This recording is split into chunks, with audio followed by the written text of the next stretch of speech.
Hello everyone and welcome back to Geotech Masters. I'm thrilled to have you here for our guide to rock classification.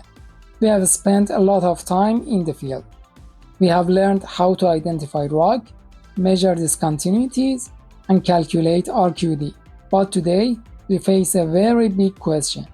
How do we communicate all of this hard work to the design engineer?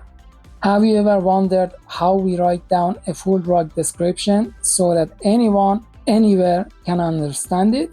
What is the specific reporting format required by the ISO standard? And perhaps the most important questions of all, how do we speak the digital language of engineering using systems like AGS? In this video, we will answer these questions. We will turn your raw field notes into a professional, standardized product.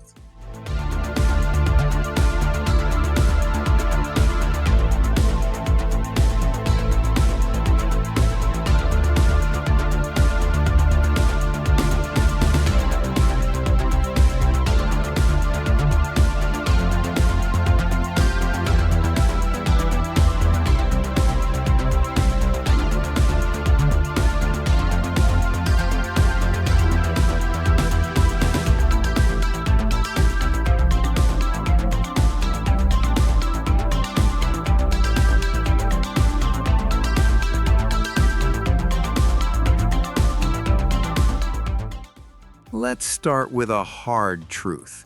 You can be the best geologist or engineer in the world. You can identify every mineral and measure every joint angle perfectly. But if you do not report it correctly, that data is useless.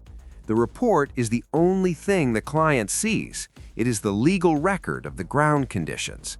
This is why ISO 14689 has a specific section dedicated entirely to reporting.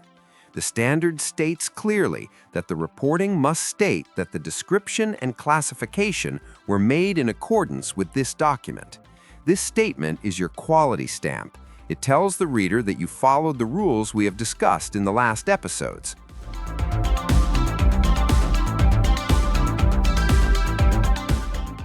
According to the standard, there is specific